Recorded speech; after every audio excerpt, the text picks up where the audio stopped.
Apple has just done their latest developer conference, and they made a ton of interesting new AI announcements. But one of the biggest things people are actually talking about with this is some of the AI announcements they didn't make, and specifically in regards to Siri, a product that we were promised back in 2024 was going to get a major overhaul from AI by today. But that update did not materialize. Instead, though, they did give an estimation on the timeline, and they did reveal a couple other interesting AI products. I want to break down all of what's going on with Apple because I think this is absolutely fascinating. They've actually outsourced a whole bunch of what they're using AI for today to OpenAI.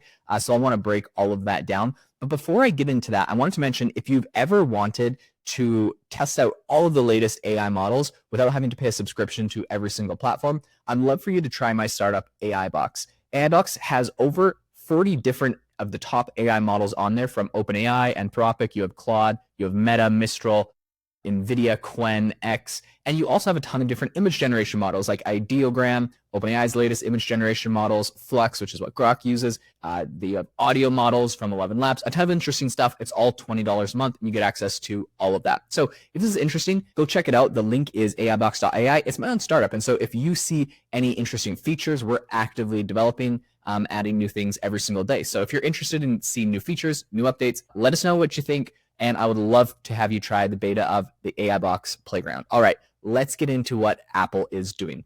The biggest thing I think here that everyone's talking about, right? This is the WWDC 25 no personalized Siri. They did, show up some cool things. They have this whole new look, which is liquid glass. They have a bunch of, you can modify how your iPhone looks and all of your icons on there. And that's all like cool and stuff. Apple's SVP of software engineering, that's Craig Federighi, he only gave Siri a very small update. He hardly mentioned it in his keynote address at all. This is what he said. He said, as we've shared, we are continuing to work to develop the features that make Siri even more personal. This work needs more time to reach our high quality bar, and we look forward to sharing more updates about it in the coming year. Okay, so a lot of people were pretty gutted about this because I have friends that literally went out and bought the brand new iPhone because it was dubbed as the Apple Intelligence iPhone with, the latest in Siri intelligence coming soon, Apple Intelligence mixed with Siri's personalization coming soon, and it has yet to materialize. And instead, what you get a lot of times when you ask Siri a question is it just kicks you over to ChatGPT and it's like, hey, well, why don't you just ask ChatGPT this question? I think one thing that's pretty interesting here is the time frame. So he said the coming year. I think this pretty much means we're not going to get any news from the new Siri until 2026. That's a huge delay when we have tools like ChatGPT, which have voice mode on them, which essentially is exactly what I'd ever want Siri for. Everything you ask, it can give you a response. It can send you links. It transcribes your whole conversation. It can tell you about anything that you want. Supernatural language. I mean, when you think of Siri and kind of its robotic voice, this is completely different. So I think that OpenAI has kind of taken the cake when it comes to this specific feature. Now, Apple is going to do something completely revolutionary, and they probably still will in the future.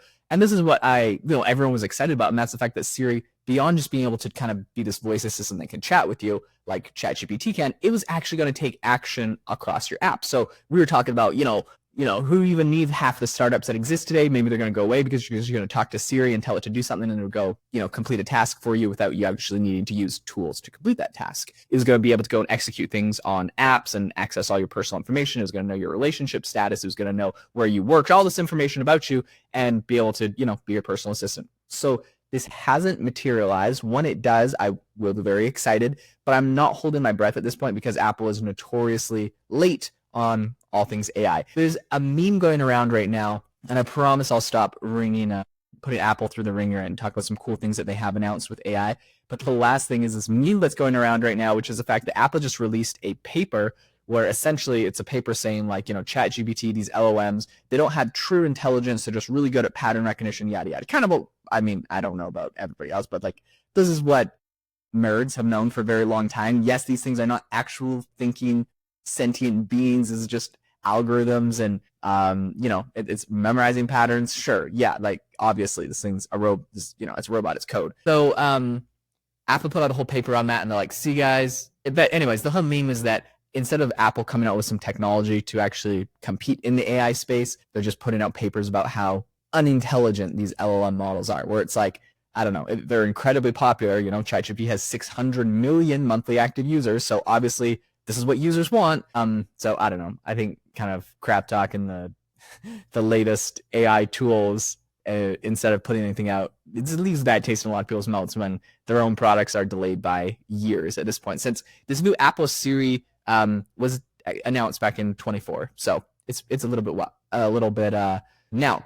I'll be completely behind. Is this never going to materialize? What's the state of it? Bloomberg recently put out a very interesting report that essentially said that there is a version of Siri that is functional. People are actually able to use it. It has this kind of more personalized version of Siri.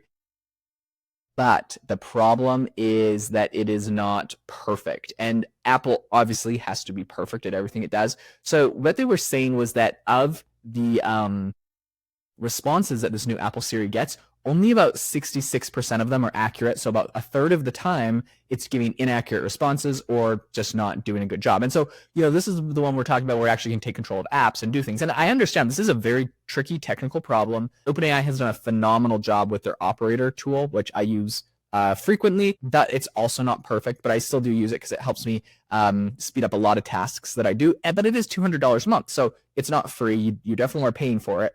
And I just think that it's a tricky problem. I feel like it's got to be harder for OpenAI with Operator, where it's like desktop and it's expected to do everything. iPhone, it's only expected to do things on your phone and iPhone apps, which is a lot of software. I will give them that, but typically these softwares are a little bit simpler UI. I don't know. Maybe it's just me. Maybe I'm being hard on it because it is a tricky problem. But Apple is definitely more delayed than they would like, and Operator's been out for many months now. So if they were even at the same level as OpenAI, they probably should have pushed something, but they haven't. What does this mean for Apple? Where are they? They officially announced in March of this year that they are pushing back the launch. They didn't say when, but they just said that Siri's update was going to take longer to deliver than they had planned. They also grabbed the SVP of machine learning and AI strategy. They pulled him off of the Siri project and put Mike Rockwell, who had worked on the Vision Pro, in charge of that. So all of this, shaking up the whole company and everything that's going on, they was showing to a lot of people or telling to a lot of people that Apple's trying to get everything back on track. They obviously stumbled on a major release. And I think this kind of suggests that Apple's AI technology was definitely behind everything coming out of OpenAI, Google, Anthropic. Investors seem not to have worried too much about it, but I would be worried. I think Google takes a pretty hard beating when their AI doesn't do a great job. But Google, to be fair, has an incredible tool with Gemini 2.5 Pro. They've incorporated this into the Google homepage with AI mode. Like, Google is making some big strides, and I will, for whatever, I like to roast every AI company for different reasons, and Google, of course, is a fun one to pick on. But at the end of the day, Google has put out some incredible technology. It works really well, and they're rolling out to billions of users. And they've also been doing this for years. They came up with their first AI model, Bard, years ago, or over a year ago. So I think you have to give them their flowers, and Apple has not. So it's not a great look, in my opinion. So in the meantime, what are they doing, right? They kind of have this issue. They partner with OpenAI. When you ask Siri a question and it doesn't know, it's going to ask ChatGPT instead. Apple also said that, so they were doing this kind of automated image generation and this kind of AI image generation playground thing. They're not doing that in-house. They're literally just kicking you over to ChatGPT's image generator from OpenAI. So they're using ChatGPT for literally everything. And then I will say these are the good things coming out of Apple. They did a couple cool things with AI. Again, possibly relying on some OpenAI technology, but I think they're doing a few in-house things that they have working good enough. So here's the cool things. They have on-device foundational models that developers get access to. They have live translations using AI. They have upgrades to their Genmoji, which I don't really care about, but some people probably do. They had a whole bunch of visual intelligence improvements. They have an AI workout buddy for your Apple Watch. They put AI into Xcode, so for developers coding, you have that kind of like GitHub Copilot and all the other people that are doing this. And they have introduced an updated AI-powered version of their Shortcuts app. So that's pretty cool. You can use that for scripting, automation, and a bunch of interesting things. So they are pushing forward some interesting things. To be honest, I think the live translation is one that I'm really excited about. I'm very interested in. And so they are rolling out some interesting features with AI, but they definitely are delayed. And this isn't me just trying to, bag on Apple. They admittedly are delayed on this Siri project, which I think is the biggest use case of AI, could be one of the biggest use cases of AI if they rolled it out. So we'll be curious to see what this looks like in a year when they finally bring it out, what competitors are doing, because Google has already put AI into their Pixel phones, where you can essentially do what the Siri promised to do. You can ask it questions and it can go complete the tasks. So Google's already doing this, and I'd be curious to see what Apple plans on doing. Because Google came out with, I remember seeing the Google phones, I think 6 to 9 months ago they came out, and now we're still waiting a whole nother year for iPhones to get it. So we'll see where it's at. I think Apple's in a tricky situation. They're making partnerships with OpenAI, so that it doesn't seem like they're completely, lost, but definitely a tricky situation. So hopefully they are able to catch up. Thank you so much for tuning into the podcast today. If you learned anything new, make sure to leave a rating and review wherever you get your podcasts, and make sure to go check out aidocs.ai, my very own AI startup. We can try all of the top AI models for $20 a month. You don't need subscriptions to every single platform. You can get them all there and use all of them in the same chat interface. You can switch what model you're using mid-chat. You can get images, audio, text, all generated in the same conversation. It's so useful, and I hope that you love it. Thanks so much for tuning in, and I'll catch you next time.